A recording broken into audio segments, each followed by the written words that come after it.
ہائے ہائے، اگر تم خامند ہو تو بیوی کے لیے رحمت بن جاؤ، بیوی ہو تو خامند کے لیے رحمت بن جاؤ، ایک دوسرے کو عزت دو، ہاتھ اٹھانا، گالیاں دینا، یہ کہاں کی انسانیت ہے؟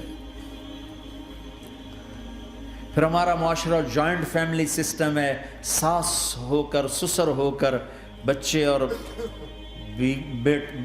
بچی کی زندگی میں اتنا داخل ہو جانا کہ ان کی زندگی کوئی برباد کر دینا، یہ میرے پورے معاشرے کا ایک سلگتا ہوا، ایک جلتا ہوا، ایک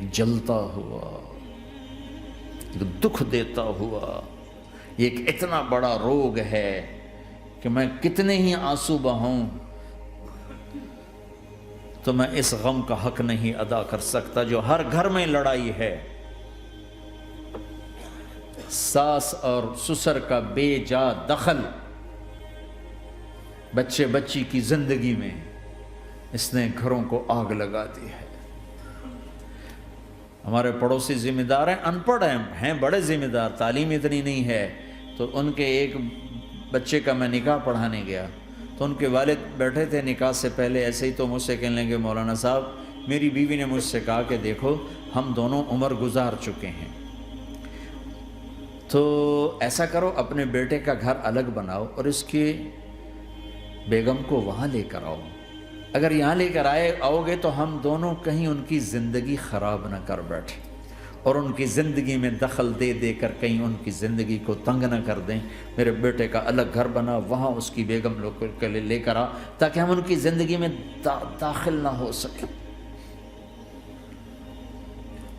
میں حیران ہو کر ان کو دیکھ رہا کہ ان پڑھ باپ، ان پڑھ ماں، اور اتنی اعلیٰ درجے کی بات۔ اب ہر آدمی میں یہ سخت نہیں کہ اپنے بیٹے کے لیے الگ گھر بنائے، یہ تو ہمت ہے کہ ان میں دخل دینا چھوڑ دے، کہ خامند سے زیادہ خامند کے ماں باپ اس کی بیوی پہ حق جتا رہے ہوں، یہ میرے نبی کی معاشرت نہیں ہے۔ میں دکھ سے کہہ رہا ہوں، اب محسوس نہ فرمائیں، کوئی عورت ساس ہے تو محسوس نہ کرے، کوئی سسر بیٹھے محسوس نہ کریں، میں درد بھری فریاد کہہ رہا ہوں، یہ میرے معاشرے کا سلگتا ہوا ایک مسئلہ ہے، ایک گہرا داغ ہے جس نے زندگیوں کو تباہ و برباد کر کے رکھ دیا ہے۔ کہیں اس کو الٹ بھی ہوتا ہے کہ آنے والی لڑکی ایسی بدتمیزی کرتی ہے کہ اس کے خامند کے ماں باپ کو بے عزت کر کے رکھ دیتی، رشتہ داروں سے توڑ کے رکھ دیتی ہے، یہ کیسز بھی ہیں لیکن یہ تھوڑے ہیں، یہ دوسرے والے زیادہ ہیں۔ میں اپنے نبی کی معاشرت بتانا چاہتا ہوں کہ میرے نبی کی زندگی میں محبت کے سوا کچھ نہ تھا، کل کائنات کے نبی ہیں۔ اور حضرت عائشہ سے کہہ رہے عائشہ دوڑ لگائیں، عائشہ دوڑ لگائیں، کوئی یہاں کہہ سکتا ہے، کوئی مولانا کہہ سکتا ہے بیوی سے آؤ بیگم دوڑ، تمہارے کو گھر ہی نکے تسی دوڑنا کتنے، چلو پوڑیاں چڑھ دے رہا کرو، پوڑیاں چڑھو ہیں۔ عائشہ دوڑ لگائیں، کون کہہ رہے ہیں؟ دو جہان کے سردار عائشہ دوڑ لگائیں، تمہاری تو بزرگی فوت ہو جائے۔ تو آپ نے صحابہ سے کہا، ایک سفر سے واپس آ رہے، جاؤ بھائی سب آگے چلے جاؤ، وہ سارے آگے چلے گئے، جب وہ نظروں سے غائب ہو گئے، عائشہ آؤ دوڑ لگائیں، دونوں نے دوڑ لگائی۔ حضرت عائشہ فرماتی میں آگے نکل گئی، کچھ سال گزر گئے تو میں ذرا موٹی ہو گئی، تو ایک سفر سے واپس آ رہے تھے، آپ نے کہا صحابہ سے چلو بھائی آگے، سارے صحابہ آگے چل کے غائب ہو گئے، کوئی نظر نہیں آ رہا، تو پھر آپ نے کہا عائشہ دوڑ لگائیں، میں کہا لگائیں، کہا ہم نے لگائی تو میں ذرا موٹی ہو گئی تھی، تو نبی آگے نکل گئے، تو پھر آپ نے فرمایا ہذہ بتلک، عائشہ آج میں نے اپنا بدلہ لے لیا، اس وقت تم جیت گئی تھی، آج میں جیت گیا۔ آپ نے نبی کی زندگی پڑھو اللہ کے واسطے کہ آپ نے گھر کیسے چلائے، کھانے کو کچھ نہیں اور بیویاں خوش ہیں، سلوک تھا نا، کھانے کو کچھ نہیں ہے، 2 مہینے چولہا نہیں جلتا ہے، لیکن بیویوں کو ایسی محبت تھی کہ وہ قربان ہوتی جا رہی، اور یہاں سب کچھ دے کر گھروں میں آگ ہے، اس لیے کہ بول ٹھیک نہیں، نہ خامد کا بول ٹھیک ہے نہ بیوی کا بول ٹھیک ہے، اور عام طور پر زیادتی چونکہ مردوں کی طرف سے ہوتی، کبھی عورتوں کی طرف سے بھی ہوتی، میں تو دونوں کے لیے بات کر رہا ہوں۔ اس زبان کو میٹھا کرنا سیکھ لو، اگر اپنے گھروں کو چین سے سکھ سے بھرنا چاہتے ہو تو چیزوں سے نہیں آئے گا، تمہارے سلوک سے، بیہیویئر سے آئے گا۔ اپنے سلوک اچھے کرو، اپنے رویے اچھے کرو۔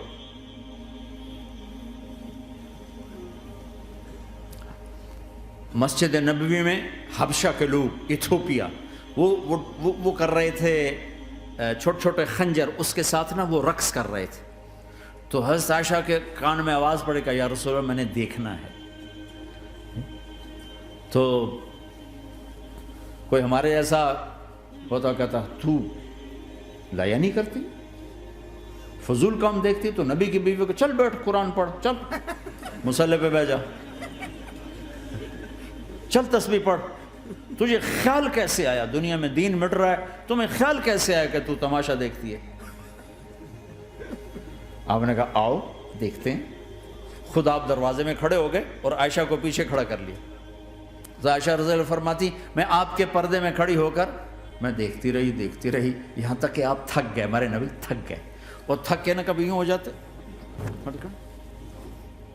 یوں ہو جاتے، ایک پاؤں کا سارا پھر کہنے لگے عائشہ بس نہ کریں۔ میں نے کہا نہیں ابھی میرا دل نہیں بھرا۔ کہا اچھا ٹھیک ہے۔ پھر کبھی یوں ہو رہے ہیں، کبھی یوں ہو رہے ہیں، کبھی یوں ہو رہے ہیں، کبھی یوں ہو رہے ہیں۔ حضرت عائشہ کہتے ہیں جب میں نے کہا بس، پھر آپ واپس آ گئے۔ یہ میرے نبی کی زندگی ہے۔ تم لان تان سے زندگی بنانا چاہتے، ساس سسر بہو پر بیٹے سے بھی زیادہ حق جتانا چاہتے۔ یہ عام معاشرے کی بات بتا رہا ہوں کہ بہت تباہی ہے۔ میں تو مسائل سن میں نے تو اب اس دفعہ یہ ارادہ ہے کہ اب میں فون چھوڑ دوں گا، نہیں رکھوں گا، کہ میرے اندر ہمت ہی نہیں رہی کہ میں گھروں کے مسائل، میرا کلیجہ پھٹنے کو ہو۔ ایسے ظلم ہیں، ایسے ظلم ہیں۔ ہمارا سسرالی معاشرہ بڑا ظالم ہے، بڑا ظالم، 99.99% ظلم ہے۔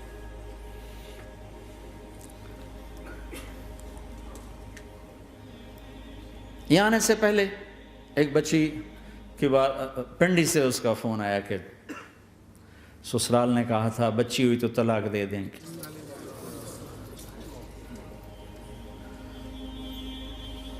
بچی ہو گئی، میں نے ہاتھ جوڑے، پاؤں پکڑے، میرا کیا قصور ہے، اللہ کی تقدیر ہے۔ طلاق دے دی، نکال دیا گھر سے۔ حج میں 2 بچہ بچی ساتھ تھے ابھی میرے حج میں، تو 22-23 سال کا بچہ تھا، اتنی سال کی بچی تھی، تو وہ میرے ساتھ حج میں اکٹھے تھے۔ تو ہم عرفات میں تھے، تو وہ بچہ میرے پاس آ گیا اور کہا بس مولانا میں اپنے گھر سے بڑا تنگ ہوں اور میں نے فیصلہ کیا میں جاتے اپنی بیوی کو طلاق دے دوں گا۔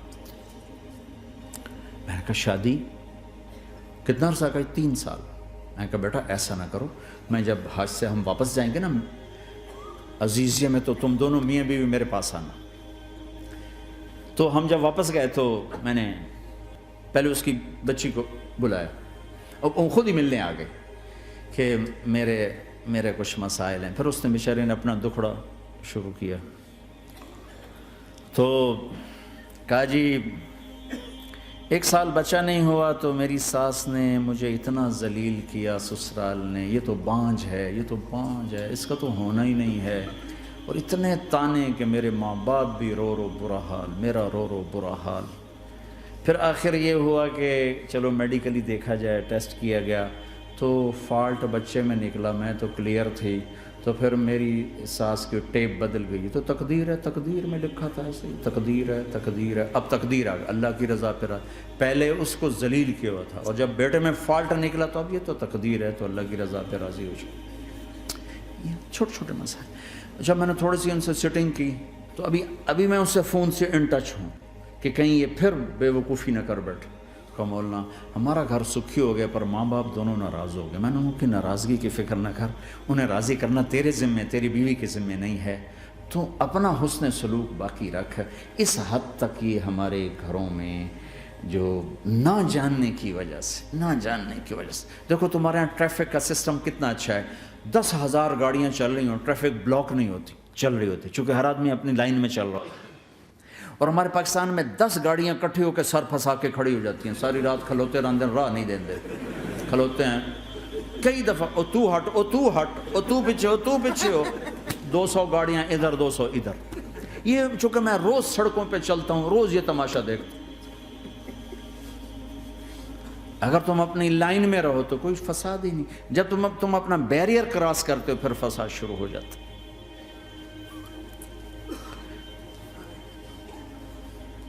تو بھائیو اپنے نبی کی زندگی سیکھو. ایک سارا کام، چھوٹا سا کام، زبان.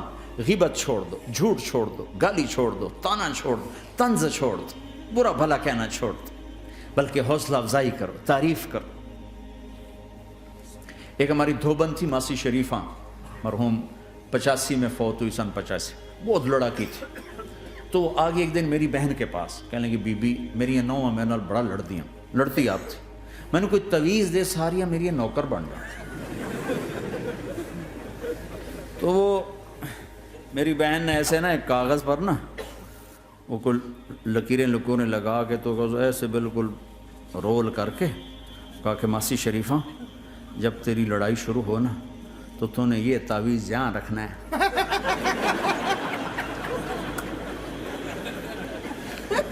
اور اس کو گرنے نہیں دینا. اگر یہ گر گیا تو بڑا فساد ہو جائے گا. اب کیا چکر تھا، چپ کرانا تھا اس کو، لڑائی تو ساری اس کی تھی. ہفتے کے بعد وہ آگے بی بی تو تا ایسا تویت دیتا ہے ساری لڑائی مک گئی. کیوں؟ جو ماسی شریفہ آپ چپ ہو گئی. یا وہ شروع ہوتے وہ ایسے کر کے بیٹھ جاتے، لڑائی ختم. تو میں سب کو یہ تعویذ دے کے جا رہا ہوں، جب تمہاری لڑائی شروع ہو تعویذ یہاں رکھ لینا، بولنا نہیں. دیکھنا چند دنوں میں تمہارے گھروں میں محبت کے پھول کھلیں. یہاں بہت زیادہ طلاق بڑھ چکی ہے، تھوڑے دنوں میں طلاق جو ایک دوسرے کی برداشت نہیں ہے. یہ میرے نبی کی زندگی ہے، برداشت کرو.